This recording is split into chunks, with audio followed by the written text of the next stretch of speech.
Telugu audio Bible నిర్గమకాండము 22వ అధ్యాయము. ఒకడు ఎద్దునైనను గొర్రెనైనను దొంగలించి దాని అమ్మినను చంపినను ఆ ఎద్దుకు ప్రతిగా 5 ఎద్దులను ఆ గొర్రెకు ప్రతిగా 4 గొర్రెలను ఇయ్యవలెను.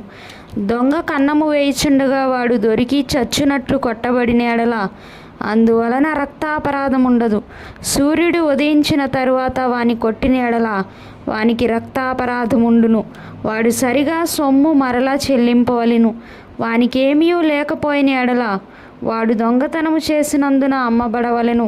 వాడు దొంగిలినది ఎద్దైనను గాడిదైనను గొర్రె అయినను సరే, అది ప్రాణముతో వాని యొద్ద దొరికిన ఎడల 2 అంతలు చెల్లింపవలెను. ఒకడు చేనునైనను ద్రాక్ష తోటనైనను మేపుటకు తన పశువును విడిపించగా ఆ పశువు వేరొకని చేను మేసిన ఎడల అతడు తన చేనిలోని మంచిదియు ద్రాక్ష తోటలోని మంచిదియు దానికి ప్రతిగా నీయవలెను. అగ్ని రగిలి ముండ్ల కంపలు అంటుకొనుట వలన పంట కుప్ప అయినను పంట పైరైనను చేనైనను కాలిపోయిన ఎడల అగ్నిని అంటించిన వాడు ఆ నష్టమును అచ్చుకొనవలెను. ఒకడు సొమ్మైనను సామానైనను జాగ్రత్త పెట్టుటకు తన పొరుగువానికి అప్పగించినప్పుడు అది ఆ మనిషిని ఇంట నుండి దొంగిలింపబడి ఆ దొంగ దొరికిన ఎడల వాడు దానికి 2 అంతలు అచ్చుకొనవలెను. ఆ దొంగ దొరకని ఎడల ఆ ఇంటి యజమానుడు తన పొరుగువాని పదార్థములను తీసుకొనెనో లేదో పరిష్కారమగుటకై దేవుని యొద్దకు రావలెను. ప్రతి విధమైన ద్రోహమును గూర్చి అనగా ఎద్దును గూర్చి గాడిదను గూర్చి గొర్రెను గూర్చి బట్టను గూర్చి పోయిన దానిని ఒకడు చూచి ఇది నాదని చెప్పిన దాని గూర్చి ఆ ఇద్దరి వ్యాజ్యము దేవుని యొద్దకు తేబడవలెను. దేవుడు ఎవని మీద నేరము స్థాపించునో వాడు తన పొరుగువానికి 2 అంతలు అచ్చుకొనవలెను. ఒకడు గాడిదనైనను ఎద్దునైనను గొర్రెనైనను మరి ఏ జంతువునైనను కాపాడుటకు తన పొరుగువానికి అప్పగించిన మీదట అది చచ్చినను హాని పొందినను ఎవడునూ చూడకుండగా తోలుకొని పోబడినను వాడు తన పొరుగువాని సొమ్మును తీసుకొనలేదనుటకు యెహోవా ప్రమాణము వారి మధ్య నుండవలెను. సొత్తుదారుడు ఆ ప్రమాణమును అంగీకరింపవలెను. ఆ నష్టమును అచ్చుకొననక్కర్లేదు.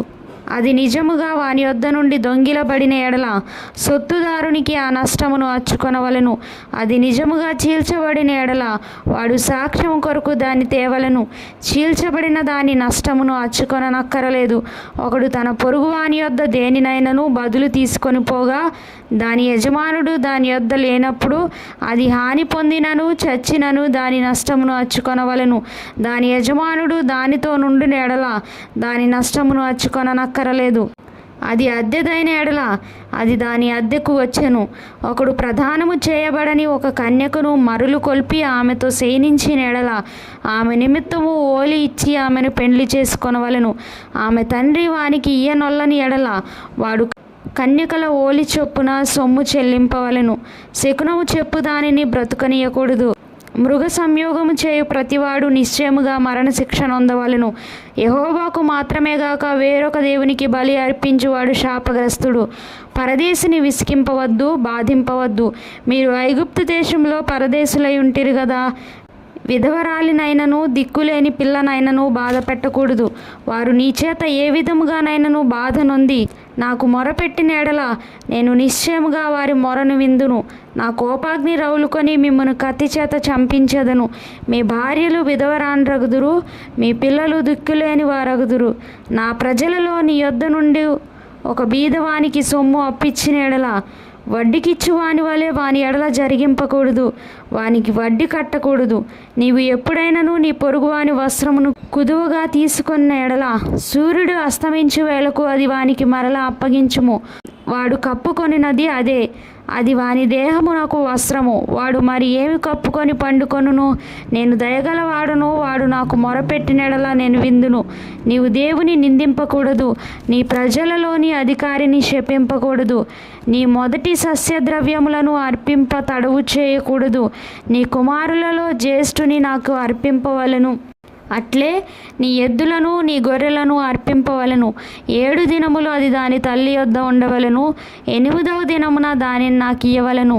మీరు నాకు ప్రతిష్ఠింపబడిన వారు గనుక పొలములో చీల్చబడిన మాంసమును తినక కుక్కలకు దాని పారవేయవలెను.